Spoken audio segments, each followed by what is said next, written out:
లోకంలో చాలామంది ఎదురవుతుంటారు, అమ్మాయిలకు అబ్బాయిలు, అబ్బాయిలకు అమ్మాయిలు.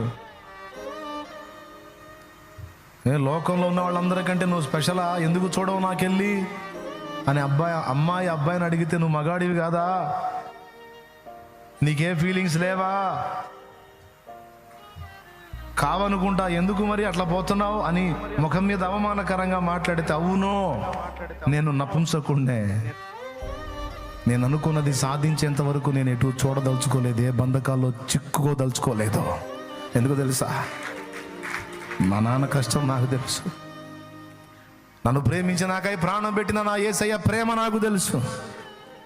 మొదట నా గుండెలో నా యేసుకు స్థానం, రెండవది నా కోసం అహోరాత్రాలు కష్టపడ్డ నా తల్లిదండ్రులకు స్థానం.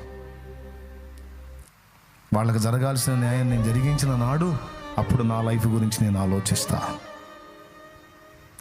ఒక కొడుకు గుండె లోతుల్లోంచి రహస్యంలో పర్సనల్గా జరిగినటువంటి వాదనలో కొడుకు మాట్లాడే ఈ మాటలు ఆ తండ్రికి తెలియకపోవచ్చు, కానీ అదిగో ఆ పరలోక తండ్రి రహస్యం ముందు వినువాడు వింటాడు.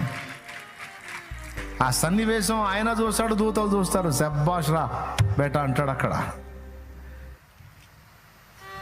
మా ఎన్నిసార్లు నిన్ను పలకరించినా, ఎన్నిసార్లు ప్రయత్నించినా మాట్లాడమే, స్పందించమే, ఏ స్పెషల్గా బిల్డప్ ఇస్తున్నావేంటి అంటే, నువ్వు కాదు నీలాంటి వాళ్ళు 14 మంది ట్రై చేసినా నేను లక్ష్య పెట్టను రే. నా దేవుడు మొదట, రెండవది నా తల్లిదండ్రులు.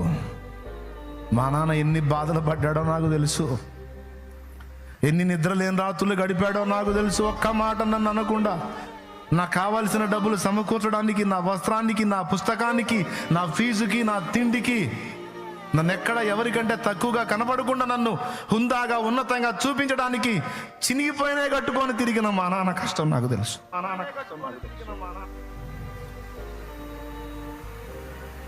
పచ్చడేసుకొని తిని, చిన్న ఉల్లి కారం నూరుకొని తిని, రూపాయికి రూపాయి కూడబెట్టి నా ఫీజు కట్టినది నాకు తెలుసు. ఎదవా ఇప్పుడు వచ్చి నువ్వు ప్రేమిత్తనని మాట్లాడి, ముందు ప్రేమించిన వాళ్ళ సంగతి ఏందిరా? మొదట నా దేవునికి, రెండవది నా తల్లిదండ్రులకు నా గుండెలో ప్రధాన స్థానం ఉంది, ఆ తర్వాత నా జీవితం. అందుకే నేను నా కెరియర్ మీద దృష్టి పెట్టా. అల్పమైన వాటిని అట్లా కదిలి ఊపిస్తే, నా ముందు అట్లాగా కదిలిస్తే అలాగా వెంటబడి వచ్చేదానికి నేనేమి